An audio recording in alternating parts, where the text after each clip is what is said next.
Hello, everybody, and welcome back to Bad for Baseball, the baddest baseball podcast on the internet, presented to you by Betway. Guys, it's the championship series. They're underway, and it's been some very exciting and lopsided baseball over on the NL side of things, and the Yankees taking care of business as well. We've got some Gold Glove nominees coming out and some Gold Glove snubs as well. Some shocking ones at that we're going to talk about in this podcast. So before we do, guys, hit that like button on our YouTube, subscribe to Bad for Baseball as well.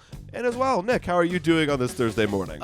In complete transparency, folks, I'm not feeling the best right now. The temperature changes has gotten to me a little bit. Clearly, I'm not the only one, because if you look over there in the New York Mets side of things, some of those pitchers are getting dummied right now. Yeah, literally, folks, pounded. Final score of Game 3, L.A., New York, 8-0. Oh, goodness. And this is not a new thing either, because in Game 1, it was 9-0 for LA over the New York Mets. So the wins right now for the Dodgers, they are up 2-1. Mets did take that middle game right there, 7-3. But the wins for the Dodgers have been dominant so far, right? I mean, the offense of LA, we always knew was good, but this is really damn good. It is very good.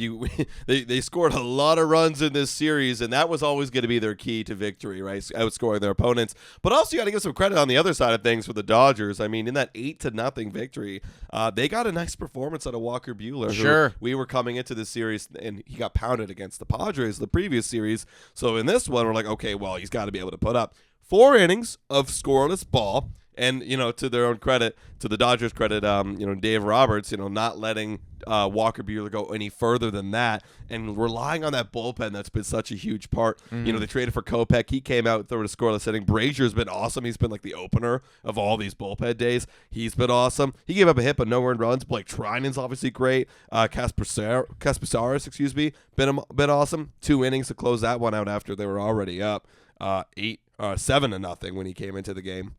So it's just been pure dominance. Well, I mean, I feel like every postseason that goes by now, for me, I'm just getting a deeper and deeper appreciation for how important having a deep and lockdown bullpen can be. It is, it really is the X factor, the game changer. We saw it last season when Texas Rangers walked in and their bullpen was terrible, and then all of a sudden they were incredible, and obviously they go on to win the World Series, right? Like, that bullpen is the difference, because you're gonna have an opposing offense get to your starter eventually. It's going to happen. You're up against the best offenses in baseball. Especially the third time through, right? That's always going to happen. Do you have the bullpen and the depth in the bullpen to be able to make it all the way through October and to be eating up multiple innings? You said, Walker Buehler, 4 innings, 4 good innings, scoreless ball, but that still gives you 5 more innings of baseball that you got to get through, and they put up a 0. So, I mean, credit where credit is due to all of those guys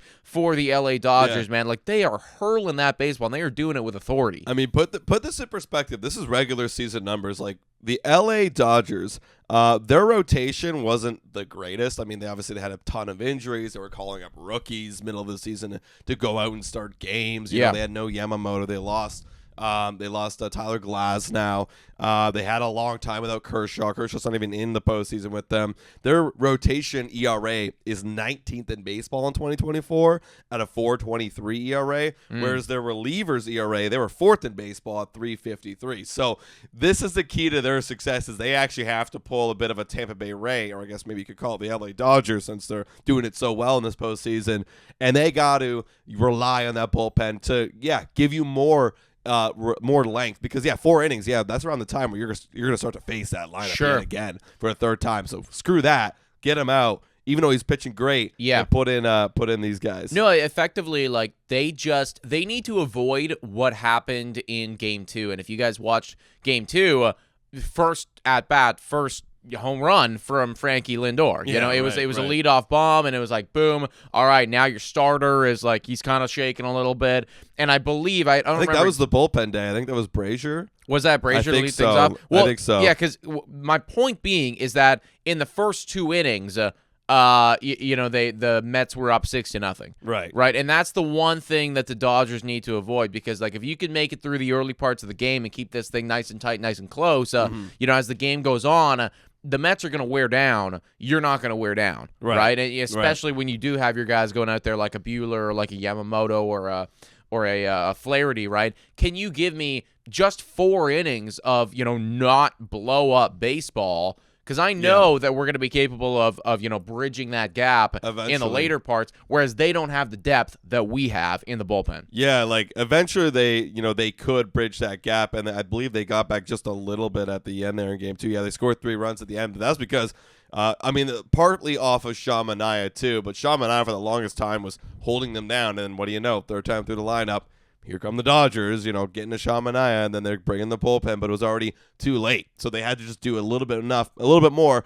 But honestly, overall in this series, like the Dodgers scoring 9 runs, 3 runs, 8 runs, it feels like they're a train, an unstoppable moving object right now in the offensive department. If they could just get a few more good solid starts and a few more great bullpen days, because they're coming, the series could be theirs, man. Well, speaking of the offensive department, everybody, I mean, what the heck is going on with Shohei Ohtani? He's a unicorn. It's disgusting what he is doing right now. Take him out of the leadoff spot. Disgustingly good or disgustingly bad? Well, I mean, this is the conversation that's happening on social media right now, because it is such a polarizing postseason that Shohei Ohtani is having right now in the postseason so far. Let me just read. I'll read off you all of his numbers, and then we can kind of break it down as it goes. So 8 games played, 31 at-bats. In that period of time, he has 7 hits, and that is good for a .226 batting average and an OPS of 770. When there is no runners on, he's 0 for 21. That's crazy. Take that in. Take that in. But he's a leadoff guy. He's the leadoff guy. What's going on with Shohei Ohtani? But when runners are on base, this is where it gets ridiculous.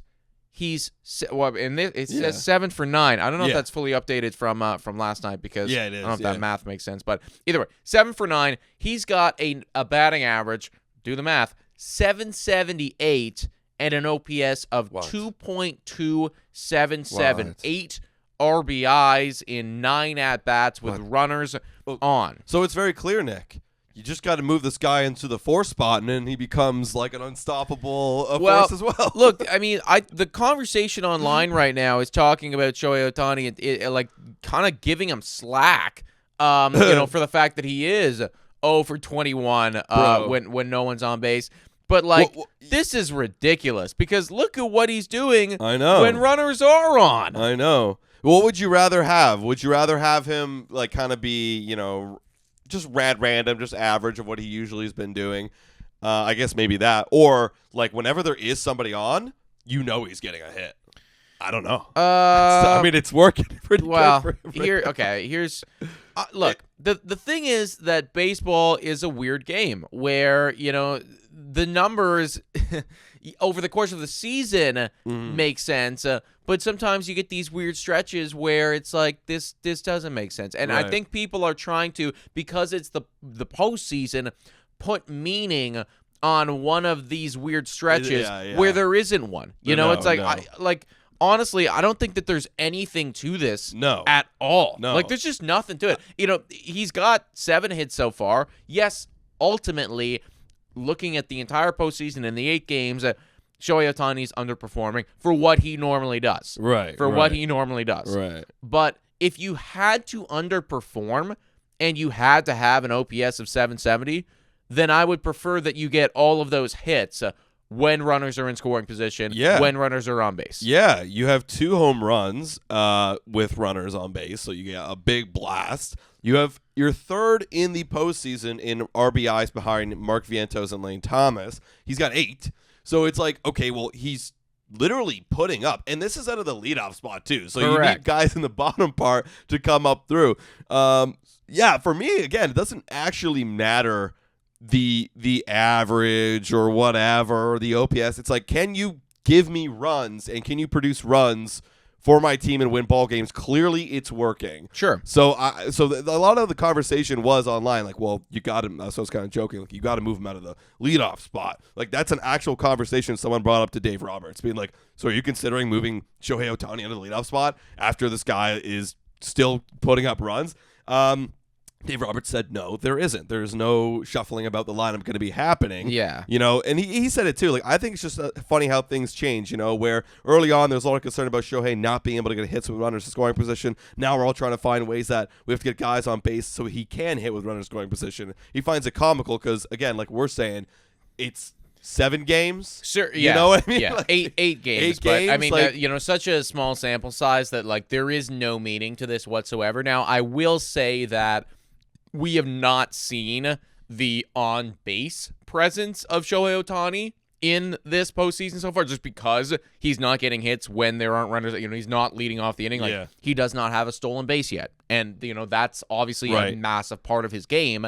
That in the regular season we saw, it's like every other day he was getting the stolen base and getting into scoring position for Mookie and for Freddie and for all those other guys. So yeah, you do want to see that come around, and you do want to see him set the table more. But to be having a conversation about Shohei Ohtani and like what he isn't doing right now, I think that's really ignorant, actually. Yeah. From either a Dodgers fan standpoint or an MLB baseball, like whoever is having these conversations, I think it's just ignorant because Ohtani does so much for this team, and even when he is quote unquote underperforming, he's still up there in RBIs in postseason baseball and everything like that.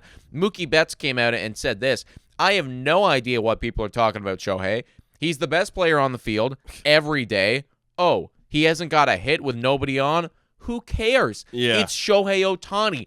Everybody knows who he is every time he steps in the box. Everybody's expecting something to happen." He goes on to just finish by saying that's the problem. He's done it so many times that you expect it. He's a human for 20 at-bats, but it's still Shohei Ohtani. Yeah, for me, like, if this happened in the middle of August, you wouldn't even blink twice at it. You'd just be like, "Oh, this is a fun." Well, random we'd fun still fact, we'd be getting highlights about Ohtani. Oh, yeah. Like hitting home runs when all runners the time. are on. All the time, and again, a lot of people are talking. Well, why is it that he's getting hits with runners in scoring position? Is it because he's more locked in? Is it because this? I actually don't think it means it. I literally don't think it's anything. I think Shohei Ohtani is Shohei Ohtani every single time. Sure, could you say that with runners in scoring position or runners on base, they're forced to pitch to him a bit more? Maybe. That would be like the That's only argument, thing. It's like for sure. Like sure. Like whereas with nobody on there going for the big wipeout strikeout pitches, which I have seen them do against Shohei Ohtani, but again, it doesn't matter. Like if you were to ask me, like, do you want Shohei Ohtani to save all his like Ohtani juices for when runners are on? Sure. I'll take that. I'll take it when when we really need it, and he's doing it. So at the end of the day, it's Shohei Ohtani. He's going to get a hit tonight with nobody on. It's going to happen. Lead off single for Ohtani. Also as well, like he is absolutely up there in strikeouts, and that is, a little bit concerning right now. But the guy's got 6 walks. So it's not like he's not, getting on base in other capacities as well. That's tied with Teo. That's tied with Mookie Betts. Tied with Max Muncy. So, he is finding his way on base. We just want to see a little bit more of it when nobody's on. However, like, guys, beggars can't be choosers. Like, at the end of the day, I'm still very happy if I was a Dodgers fan with what Shohei Ohtani is doing. And, if it's all said and done, like, he is still going to be a massive, massive reason why we would, be winning the World Series or getting to the World Series or anything like that. He leads your teams in your team and runs batted in, guys. Correct. Like at the end of the day, he's still driving in the most runs. So it doesn't matter how he's doing it or when he's doing it, guys. But again, at the end of the day, like if he's doing what he's doing and people are finding ways to complain about him, well, I guess you could say that Kike Hernandez is making up for the slack that Shohei Ohtani's putting up. Well, I think like this is something that I kind of dislike about postseason ball and just like playoffs in general. People are very quick to jump on the this guy's not clutch train or this guy doesn't perform in the bright lights. Like whenever you see a good player not performing at the caliber to which they're typically expected to perform during the postseason, well, it's immediately, where the hell are they? What's going on? What's wrong with Aaron Judge? What's wrong with Shohei Ohtani? Like, something's the matter. Well, if that's the case, we have to do the same thing on the other side of the spectrum. When somebody who doesn't typically perform very well, but come postseason time, always performs, we need to start heralding them as being a fucking postseason saint. Yes. And that is what Kike Hernandez is, in my opinion. Oh, and we'll herald him as a saint right now, everybody, because he's back. He's back. I didn't realize how good Kike Hernandez was in the postseason. I mean, he has a long postseason resume because he spent most of his career with the LA Dodgers. Yeah, he's been with LA for so long. So and just, long. You know, having been, 2015, 2016, he's been here for a long, long period of time and obviously has been in the mix. He's only missed the postseason one time in 2022. I'm assuming that's when he was with Boston again. Right. So, yeah, he's only missed it one time. But in the postseason, this guy has a career 280 batting average, 903 OPS, and this is in 78 games, and he's hit 15 home runs. So you play that out over a full course of the season. This guy's a 30 home run hitter, which I believe he has never been. Well, what's wild to me is the slugging, right? And again, this is a 78-game sample size over 9 years. So this is a large sample size, folks. Not like, the Shohei Ohtani one where people are freaking out over 8 games. 78 games is like starting to get up there, and you're going, okay, well, there's a little bit of weight to this. He's got a 550 slugging in those 78 games in the postseason. His career slugging over the course of his entire career is 405. He doesn't fucking slug. No. And then all of a sudden, when October rolls around, this guy's just sending them out of the ballpark at will. And you know what? I think there is a bit, because, look, 78 games in a postseason for baseball is a lot of games. Absolutely. You have to be on winning teams consistently. You got to have a long career. You're going deep in the playoffs as well, right? Going deep every single time. So for me, 78 games is something you can actually give a little bit of weight to for a guy playing in the postseason. Like Ohtani, it's his first postseason ever. Everyone's like analyzing everything he does. Give him a few more seasons with Dodgers before you start like judging him completely. Whereas Kike, you can make a good judgment here. This guy actually puts up when the lights are the brightest. I genuinely don't know what is the reasoning behind this? Why does this happen? Is it because I don't know. Is it because, you have all these other guys that are so good and you're not expected to do anything, and then or maybe you just love the competition, maybe some guys just lock in when the pressure's on. Well, and we saw him in the interview, the post-game interview, right? You could tell that this guy really did not give a fuck, and he said so, right? So maybe it is the mentality of Kike Hernandez. I don't know why it doesn't translate to regular season. Because you'd think that you're up against incredible, the best of the best of the best right now. Maybe you're saving it all for postseason, I don't know, man. At the end of season, at the end of the day, whatever you're doing is working at the very least in October. Yeah. And if I'm an LA fan, I'm thinking to myself, I'll take your 650 OPS during the regular season if, come playoff time, you're going to show up with a 900. That's what he's doing right now, and he is helping this Dodgers team get those 9-0 victories and 8-0 victories over the New York Mets. I think the strategy for any ball team moving forward, if you've been having struggles finding someone to come up clutch in the postseason, your number one target coming off the bench should be Kike Hernandez in the free agent market. Seriously, if you think you have a good team already to go deep, let's say the Tigers, go get Kike Hernandez and he'll carry your team. That's a wild thing. He probably wouldn't, I wonder if he would cost a decent amount at the trade deadline just because of the postseason probably stuff. Not, probably not. I wonder if, I do wonder if MLB, coaches, executives put any weight onto that. Because, again, now you are at a point where it's sample size is so much. We know Kike is going to come up in October. We trust that it's going to happen. I want to say no but I don't know. I want to say no because, they're already talking about how, this short sample size doesn't matter. But you're right. I mean, it is a long stretch from age 23 to 32. A lot of things could have changed, but the one thing that stayed consistent was his postseason success. That's the thing. I think that if I was, especially if I was the Dodgers and I saw it happen every time, I probably wouldn't want to trade this guy, No. So I'd be damn, we could probably do without him, but I know I'm going to be slotting him in the lineup every single game in October. Oh, like I already have him penciled in. He's going to be a starter for us every single day, and he seemingly always does it. Dude, maybe that, like, so for me too, like, you look at guys like Teoscar Hernandez on his team, like, he's like slowly starting to become that guy that actually puts up in the postseason. Like, we saw it personally when it was with the Toronto Blue Jays in the small little stint, but like, he's also starting to put up a little bit in the postseason as well. Not in this series though. He's like fucking over, but he was putting up for a while there. So if you could just get your team just surrounded by a bunch of guys who can actually put up in the postseason, then you're going to be a postseason winning team. Yeah, I mean, they are a postseason winning team, right? I mean, like, these guys are. Dodgers fans would beg to disagree. Well, sure, yeah. You look, I mean, Dodgers fans, I understand that you've been there a lot and you don't have as many accolades as you'd hope to in that period of time. Right. But you still got the ring in 2020. I know that people say it's a Mickey Mouse ring. I've always disagreed with that. Right. Because, everyone had the same shot. Exactly. It, like, everybody had the exact same shot. I mean, I know it was only a 60-game regular season, but what? Are people speculating that you wouldn't have made the postseason? Yeah, or like won it if it was 162 games? Because correct me if I'm wrong, the postseason was the same. It was, No, there was 16 team, and they had 8 on each side. Right. I think it was a 3-game series.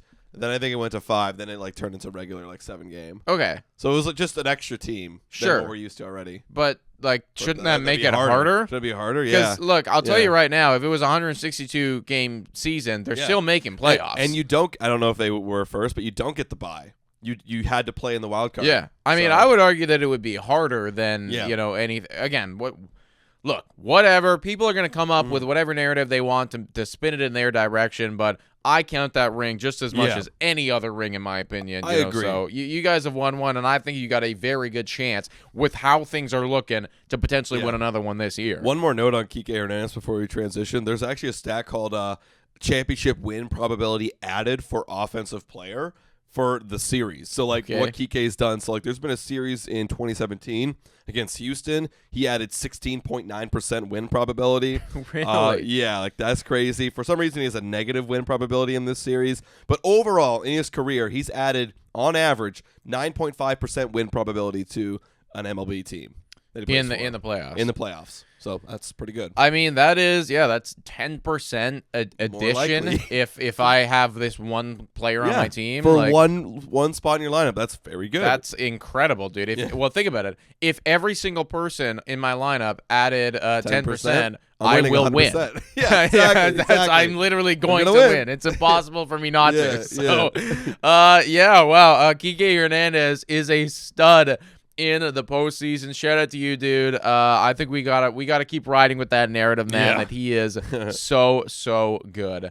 One narrative that is, I guess, I don't know why it's being forgotten about, but it is the fact that Francisco Lindor is one of the best defenders in all of baseball. Has been one of the best defenders in all of baseball for years. And is, for whatever reason, not being nominated or not being a finalist for the Gold Glove Award this year. Talk to me about that. Talk to me about why this is fucking just blasphemous. Well, yeah. I was like, you're going to ask me, why is this happening? Because I don't know. But why is it blasphemous? Because this guy is actually one of the best defenders at the shortstop position in the MLB.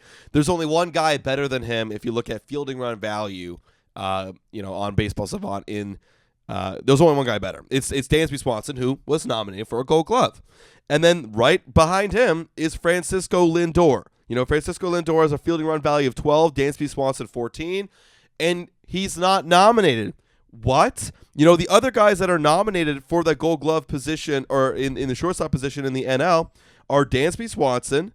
You've got, I'm pulling up right here, you got Ezekiel Tovar and Mason Wynn. Where are these guys? Tovar is 20th overall, whereas Lindor is 14th. And Mason Wynn, I'm scrolling down. I can't even find this guy. Yeah, I don't know. I can't even find this guy. This is the most ridiculous thing I've ever heard. And usually, Gold Glove Awards in the last 10, 20, who even knows, 30 years, they usually give it to, like, they'll give it to people like, oh, well, this guy was just a really good player offensively, and like, yeah, he had some pretty good defense. So, we'll just nominate him because he's a star. Yeah. Francisco Lindor is that. Yes. And he's one of the best defenders in the league, and he's not nominated for a Gold Glove. Why? Someone explain to me why. Who's making these decisions? No, it makes like no sense whatsoever, and it just like this is one of those things where I mean like fuck, I'm so sorry Mason win, but like if you win, like this is gonna be the biggest Mickey Mouse win ever. Yeah. Like, it doesn't make any sense in any capacity. Francisco Lindor has the stats. He has the name value, which shouldn't matter, by the way. Like, I don't think it should have anything to do with the name value, but I know that it has in the past. Yeah. So, therefore, he does have the name value. And, of course, he does it time and time again. I just, I think it's completely ridiculous that Francisco Lindor is not nominated. I think that really sucks for him, too, because this was somebody who is probably going to finish second in MVP voting. Right. Not going to win the MVP award, which, obviously sucks for you. Had an incredible season. Right. But something that you would have been able to hang your hat on was, I got another Gold Glove to my name. I'm going to be MVP too. Right. Across the board, this is still a phenomenal year for me. That's one less thing that you're not going to be able to have right now in your baseball reference, and you really, really should. It's stupid. So I did find Mason Wynn. He's ranked 70th overall of all positions in fielding run value, but he ends up being 4th in shortstop in the NL. The only other guy that is up in the top 3 is Ellie De La Cruz, which did he? Yes, he did not. Get a nominee. No. So yeah, no, that's pretty bad. That they're missing out on literally like it's not even like he's like getting hidden or forgotten about. He's like the face of this postseason. Yes. The face of the Mets comeback. MVP 2. Like the whole conversation of him being MVP 2 and maybe even being better than Ohtani at one point in the season was the fact that he had a Gold Glove, if not Platinum Glove. Well, I think, exactly, right? Like, that was the entire MVP the entire argument. Thing was, well, he plays defense better than anyone, and, right. and therefore, that's why he could win MVP. Apparently, the guys that are making the Gold Glove decisions do not think so.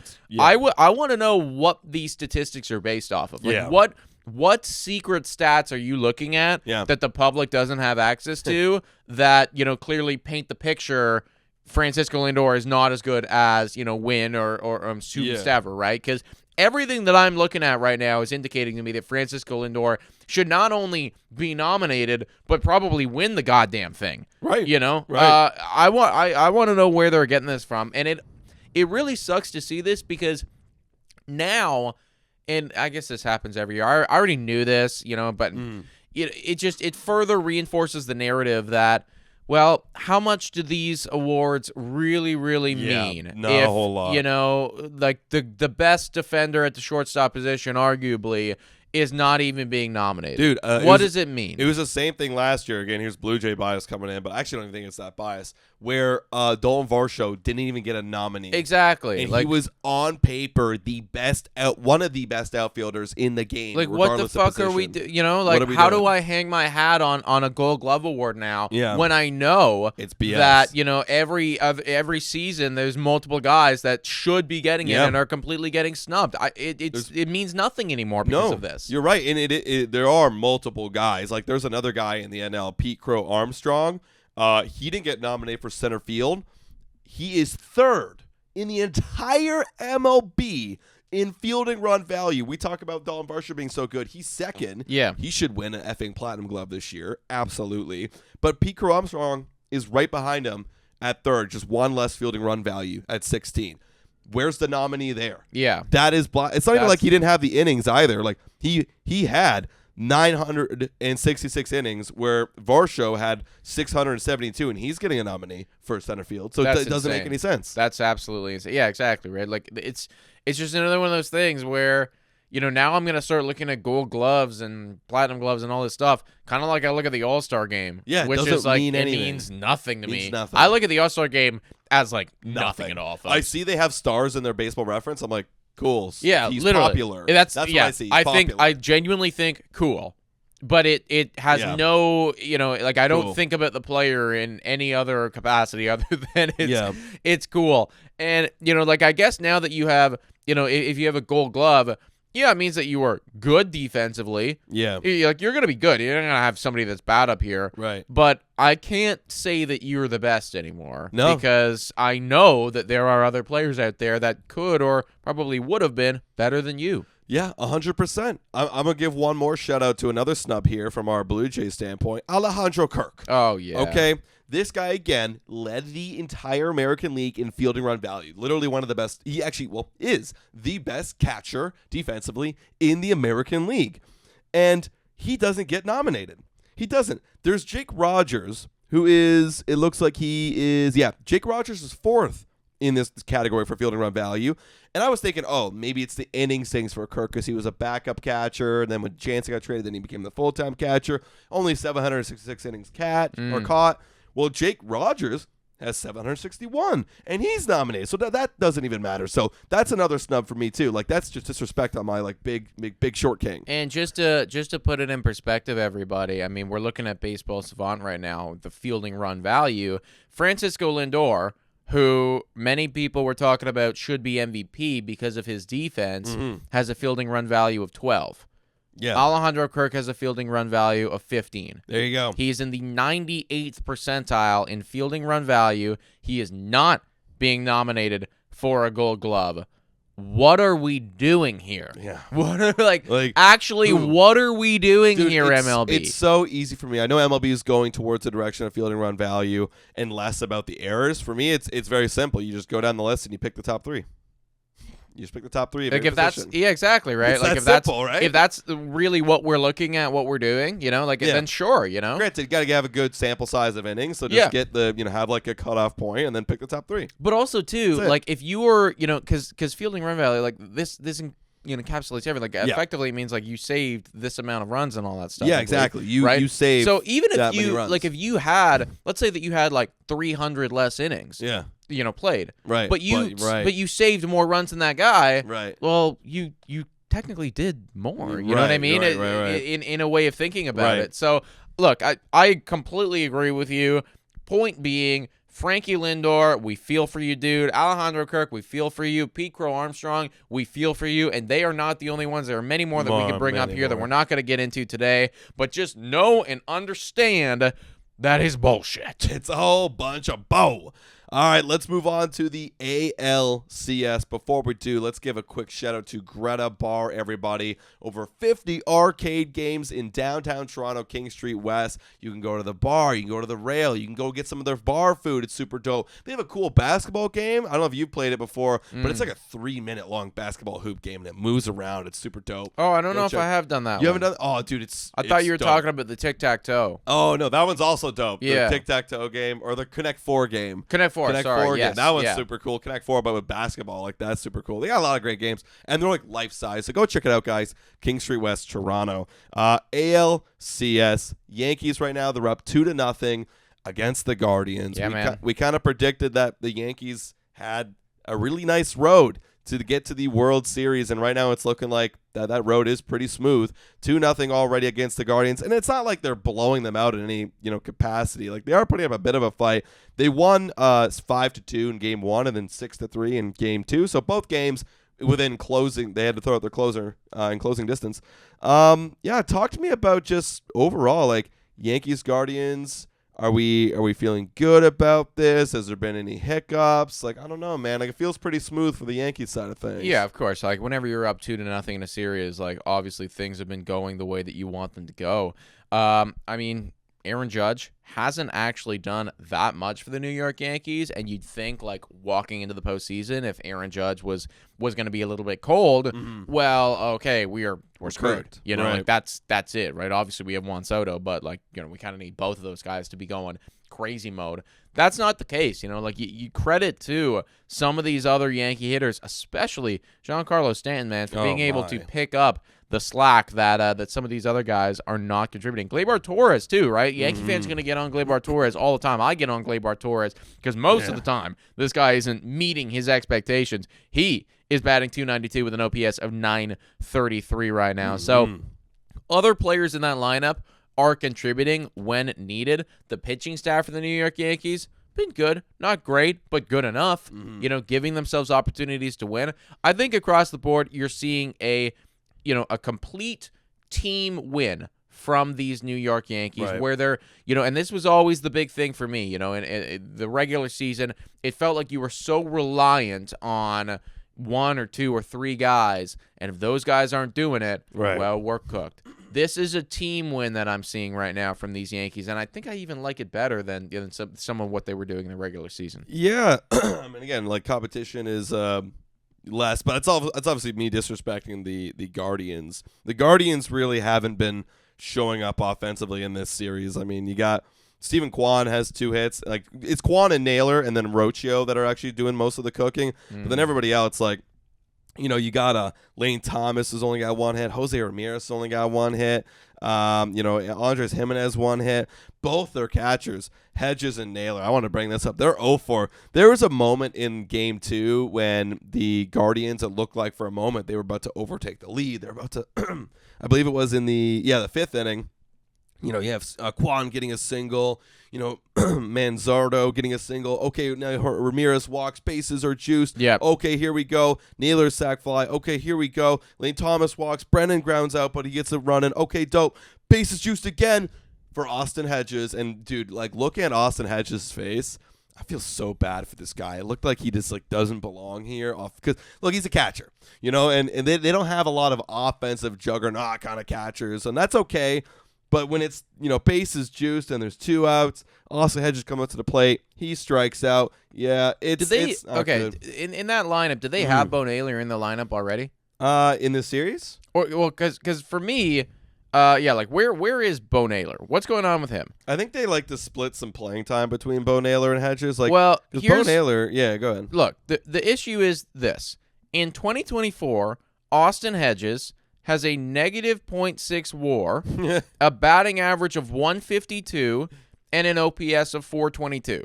The reason I'm asking about that is because I'm trying to figure out if there was any way possible to pinch hit for Austin Hedges and then, later sub in Bo Naylor or do anything. Right. Because how in the fuck are you letting a guy with a 422 OPS walk up when the bases are loaded? There must have been some other option that we could have done here, boys. Right. Yeah. Maybe I'm wrong, but I'm just thinking you gotta find a way out of this. It's the whole philosophy of when's it the right time to pinch hit your guy when you got the fucking Yankees on the ropes, right? Exactly right. No, I agree with you. I think in the postseason you got to be able to pounce, even if there's 2 outs in bases loaded. That's another thing. It's it's only 2 outs. We're probably not going to get it anyways. But I don't know what their options are off their bench. To be fair, I don't know if I don't. You're right. I don't know either. But I can promise you this: they will be better than a 152 batting average. Probably. I would be shocked if there is somebody on the bench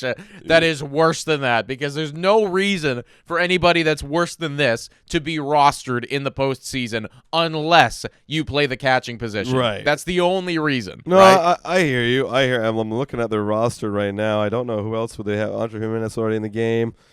I mean, yeah, they don't really have a lot of guys. I mean, they are the Cleveland Guardians. So I guess it's kind of pick your poison. If the upgrade from him to anybody else is it's probably very minor, you know what I mean? And then you lose your one cat. You lose a move, I guess, later on. I don't know. Whatever it is, it just looks kind of crappy, and it goes to show the Guardians, 2 runs, 3 runs, it's okay, but you need some good pitching, and you're not really getting that right now. Especially when you piss off Aaron Judge, you piss him off, you disrespect him, and he comes up and you wake him up, you wake his bat up, and he hits a homer in that series. What I'm referring to here, guys, is the whole narrative, and I made a short on this because I thought it was funny, but the whole narrative of they intentionally walk Juan Soto in that game, Game 2, to bring up Aaron Judge. And there was a runner on third and nobody out. Well, walk us through through the scenario. Yeah. There's a runner on third and nobody out.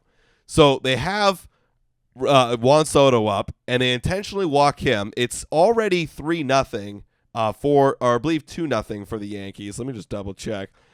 It was 3-0 for the Yankees. So they have Juan Soto up and nobody out, and they intentionally walk him to bring up Aaron Judge, who has been struggling in this series. We know this. He's been struggling for the last 5 games. But a lot of people kind of laughed at that because, again, if we go back to the conversation we had about Ohtani and everybody else about short sample sizes, you just walked anybody for the greatest hitter in the game right now, Aaron Judge. That's crazy. However, I actually agree with the Cleveland Guardians manager to walk Juan Soto there. Yeah, sure, it's not going to be the double play that's going to get you out of the inning, but what it is going to guarantee is, okay, best case scenario, we give up a run here, already down by a bunch. We can give up a run, double play ball, great. And we don't have to face Juan Soto. However, you could also make the other argument, well, do you not trust your guys to get Soto and Aaron Judge out and strand that guy at third and not give up a run? What are your kind of thoughts on this, Nick? No, I think it's stupid. Like, yeah, I understand that in a vacuum to intentionally walk anyone so that you can purposefully face Aaron Judge, yeah, that sounds crazy. It sounds crazy. It sounds absolutely crazy. But there was nobody out in this inning. There was nobody out in this inning, and you're trying to limit damage right now. By limiting damage, I don't want to face Juan Soto and Aaron Judge. And by intentionally walking Juan Soto, it just means that one guy, and the hotter guy right now, by the way, the guy who has got an OPS over 1 in the postseason. So let's factor that in. It's not like Juan Soto's a scrub here. He's a pretty damn good player. We don't have to deal with him anymore. We don't even need to think about him anymore. We have also opened up the possibility for a double play. Yeah, I would sacrifice a run, but we'd be okay with that. If we can get 2 outs, sacrifice a run, get through Soto and Judge, we probably take that trade if we're the Cleveland Guardians. I think this is just a simple one of those, and I'd love to put it into like a win probability calculator or like something along the lines of like how many calculating the percentage of probable runs that would come in if you were to face Soto and Judge, or alternatively do what they did, which is just face Aaron Judge with a runner on first and a runner on third. I think they made the right call here. I don't want to deal with Soto and then Judge back-to-back. I don't care who my goddamn pitcher. I don't care if I got Clase in there. Let's make this guy's life a little bit easier right now, and try to get the double play ball, or at the very least, just limit the damage by not having to deal with both of them. Right. Okay, so I think I messed up here. That's not the situation that happened. I don't know where I was reading off that other situation, but it was in the bottom of the second. They actually had the bases loaded. They loaded up the bases. So what happened was you had Volpe single, Rizzo single, then Verdugo doubles. They have his runner on second and third, and there is nobody out still. And then they intentionally, one out. They popped up Torres, and then they walk Soto, so they load up the bases with 1 out. That makes a lot more sense to me. Okay. Even more clear. I don't know where the hell I was reading that other one. Am I on? I think I was on game 1 or some shit. Right. But anyways, that's the scenario that happened. So even more credit, like, that does make sense to me. You have one chance to get out of this inning, no more runs. Yeah. Boom. Yeah. And it's 2-0. Absolutely. And it's, again, like, it's not like, okay, like, what are you risking right now? Sure, if you give up an Aaron Judge bomb, I mean, that's 4 runs. And yeah. But you know what? If you gave up a Juan Soto bomb, then that's 3 runs coming in, and that's still pretty damn bad. Right. And Soto would be in that position as well with 2 runners in scoring position. I completely agree with them in that capacity. You know, walk Soto, give yourself an opportunity to get out of this thing. Probably if one of those guys gets a big extra base hit, we're cooked regardless. Exactly. So, it's a pick your poison. And again, like, would you put any weight to it where Judge was struggling in the last 5 days? I mean, because for me, no. Like, Judge is Judge. Yeah, and like I don't think that there's a whole lot to that. Like, maybe just maybe a little bit in the sense of when you look at Soto's got a 350 batting average and he's Judge hot. Exactly right. Like, Soto is like really hot right now, and Judge obviously isn't. I look at those two guys as being, yes, Aaron Judge was better in the regular season, but like I look at them as being pretty similar caliber players. Like, in any given moment, I would probably just, choose the guy that's not quite as hot. But again, like, I'm sure that the manager of the Cleveland Guardians, like, has the utmost respect for Aaron Judge. I don't think it's really got anything to do with that. I think it's just, because we have so much respect for you and Juan Soto, we only want to deal with one of you rather than have to fucking get through both of you. Yeah, and then you put the force on and you can get out of the inning. It's that simple, right? So it's like, okay, it just helps it helps that decision knowing, like, you're struggling That's it. Yeah. That's it. That's all it And means. this other guy is really damn really good hot. right now. Very easy. Very simple for me. So actually, I don't hate that decision. And what happened was he ended up getting a sack fly off that. So, like, that's cool. You know, that's great. Like, I mean, that's not an outcome you really wanted. But, you know, at the end of the day, I mean, well, you still lost. But I still think it was the right decision. They should do it again. Yeah, absolutely. Yeah. I do it 10 times out of 10, yeah. right? And I think the people on the internet are just looking at it in a vacuum. Now, I will say that's interesting because that's twice in the series that they've intentionally walked Soto to deal with Judge. So I guess their whole, mindset right now is, and I think I still do agree with it, is we don't want to deal with both of you. Right. Whenever there's a runner on base already, we don't want to deal with both of you, assuming there's an open base. We just want to deal with one of you. And I think I like that mentality, you know. It's like, that makes sense to me. If there's a runner in scoring position, rather than have to deal with both of you guys getting an opportunity, let's just have one of you guys do it. And we'll see if you can come up clutch. Yeah, which one would you rather face? If they were flipped, like, you do the same thing. It's the exact same thing. Yeah, it doesn't change anything, right? You know, like maybe if this sample size got bigger and bigger and bigger and Aaron Judge was still struggling, okay, maybe that does change something. But no, over the course of 6 ball games, if Aaron Judge was before Soto, I still intentionally walk Judge and then deal with Soto, and it'd be the exact same conversation, but the exact same train of thought, which is, I just want to handle one of you because I have so much respect for both of you guys. Yeah, I agree. I was looking at the first game in that first situation. That was a weird one, too, where they both walked, and then Aaron Judge was sack fly, so... I mean, he's done it before. Yeah. Done it before. Yeah, exactly, folks. But right now, Yankees are, in fact, still rolling regardless of Aaron Judge only batting 167. If he could get going, though, I mean, like... Do you think he's awake now? Do you think they woke him up? Well, they woke up the bat? We'll see. We'll see, man. I actually don't think Aaron Judge is the kind of player to be like, you fucking disrespect me? I think he's like, hell yeah. You know? Like, yeah, like I don't know. We don't know Aaron what Judge it is, personally, but whatever it is that he does on a regular basis to get himself hyped up and mentally there, I think just keep doing it, dude. I know it's been a rough 6 games, but at the end of the day, like, you're Aaron Judge, and it's gonna work out for you eventually. Yeah. It's looking, though, like right now, again, statistically speaking, you never know, there could be a dramatic comeback here, but starting to look like it's going to be the battle of the two evil empires, the two juggernauts, you know, Aaron Judge, Juan Soto, Shohei Ohtani, Mookie Betts, going head-to-head with one another. It's the dream matchup for MLB. And hey, if the Mets come back, that's a cool one too. That would also be a really New York cool teams, one. Yes. You know. So that's what we mentioned before. It's like the last. No offense, Guardian fans, if you're even out there. Like, I don't want you in the World Series because like it's not that exciting. So. I don't want you in the World Series unless you win the World Series. Yeah, then it would be exciting. Then it's like, okay, you know what?